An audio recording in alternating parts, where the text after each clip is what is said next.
European leaders, part of the coalition of the willing, said on Friday they are determined to hit Russia financially to bring Russian President Vladimir Putin to the negotiating table and end the war in Ukraine. According to Associated Press, Zelensky was in London for talks with 24 European leaders who have pledged military help to shield his country from future Russian aggression if a ceasefire stops the more than 3-year war. The meeting, hosted by British Prime Minister Keir Starmer, aimed to step up pressure on Russian President Vladimir Putin, adding momentum to recent measures that have included a new round of sanctions from the United States and European countries on Russia's vital oil and gas export earnings. The Ukrainian leader said Trump's decision this week to impose oil sanctions was a big step, saying that Russia is carrying out a campaign of terror against our energy system. Good afternoon, everyone. Vladimir, let me start by paying tribute to you and to the Ukrainian people. You are fighting not just for Ukraine, but for the freedom and security that is cherished by the British people and by all Europeans every single day. What's your impression of the chance that the US will give Tomahawks in the end, or is it time for other countries to step up? To Prime Minister Vladimir, you have said for months that you're ready for a ceasefire and you're ready to meet Putin. Yet he continues to stall and play for time. Putin is the only person who does not want to stop this war. His strikes on civilians this week made that crystal clear once again, targeting energy infrastructure ahead of winter, hitting young children in their nursery, claiming the lives in Kyiv of a 12-year girl and a 6-month-old baby. This is who Putin is. Time after time, he rejects the chance to end the war. So I'm sure. AMP, or in good Dutch. Sorry, I thought it was to reply on what was... First, we will act to take Russian oil and gas off the global market. Last week, the UK became the first country to sanction all of Russia's oil majors. On Wednesday, the US acted decisively to join us, together with further sanctions from the EU. And we're choking off funding for Russia's war machine. But you were asked for... No. My apologies. Sorry, of course.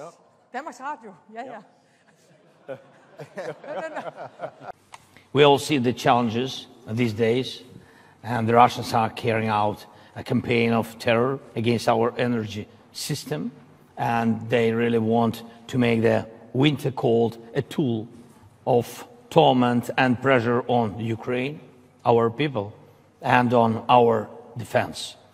And Russia's goal hasn't changed. They want to break us, want to break Ukraine, and they are doing everything to achieve it. Doesn't this proposal come 3.5 years too late? And also for you, President Zelensky, what do you think? Do you think that... And we have to implement all we have discussed today about the Russia's shadow fleet. Besides, we are carrying out our own campaign of pressure with drones and missiles, specifically targeting the Russian oil sector. So the long-range capability directly strengthens diplomacy, the more losses Putin suffers on his own territory. The fewer assaults he can carry out on the front line, and the faster... Lucky for me, yes. In Ukraine, Putin is gaining little ground on the battlefield. And where there are marginal gains, they are coming at a huge price. Hundreds of thousands of Russians are dying for Putin's deluded aggression. Ukraine continues defending itself bravely, and our support to them is working. The truth is that Putin is running out of money, troops and ideas. President Trump said it very well. They should stop where they are now. And now is the right time to increase the pressure on Russia, so we can finally get a fair and a just peace for Ukraine. Dick, can I come to you first? Yes, and the question is going to... The only way to persuade Putin to engage in serious talks is to increase economic pressure on Russia and our support for Ukraine. This week, important measures were taken in the EU and the US, and coordination for further steps we could take is necessary. First of all, on sanctions.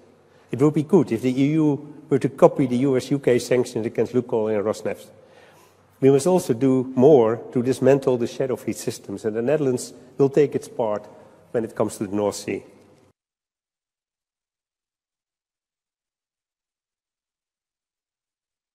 Doesn't this proposal come 3.5 years too late? And also for you, President Zelensky, what do you think? Do you think that... And here we have the coalition of the willing.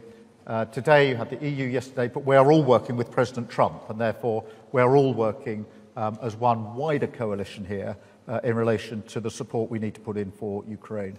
On missiles, we've put in more missiles from the UK in recent days and weeks. And pushing the case for long range. It is really important that we do have long range, and those discussions are ongoing. Yes. To Prime Minister Schoof, President Zelensky is very forward. I would also add that the measures or the movement in position by India and China in relation to Russian energy and oil in particular are also significant. I think what you'll detect behind that is the sort of coordination and discussions that are going on, have been going on today, are going on between us pretty well all of the time, and having a very significant impact on Russia, because we must put Ukraine in the strongest position. This is going to be a hard winter, of course, particularly when it comes to protecting energy. Dick, can I come to you first? Yes, and the question is going to... We're not finding and we're not searching the way how to stop Putin and how to finish this war without the United States. So our plan is to make strong steps together. That is the plan, by the way, of Putin. He wants to divide us, to make us weaker. And that's why I think that we have to do everything together. First, of course, pressure on Putin, but really practically. First, sanctions. Pressure on Putin. But since the beginning of the war, the countries alone have bought Russian energy worth more than... Decisions. We really don't have something which can destroy ballistic. That's why Americans helped us, but also Europeans, because firstly, Europe delivered Patriot systems, but United States, they did it together because United States gave licenses for this. Yes, but I hope that we will in any way we will find a way how to produce our own systems. We have to do it. The Dutch government considers itself to be a front runner in supporting Ukraine. Why is it so difficult to significantly increase? This is the most important thing, that politically it's very important to go together. That's what about coalition or willing, and the result at the end will be security guarantees. And again, with the security guarantees, we need to have United States. This is very important. Thank you. Specifically long range. He hasn't been able to get that this week. The Dutch government considers itself... Also, when it comes to Russian oil and gas, we have reduced our dependencies a lot.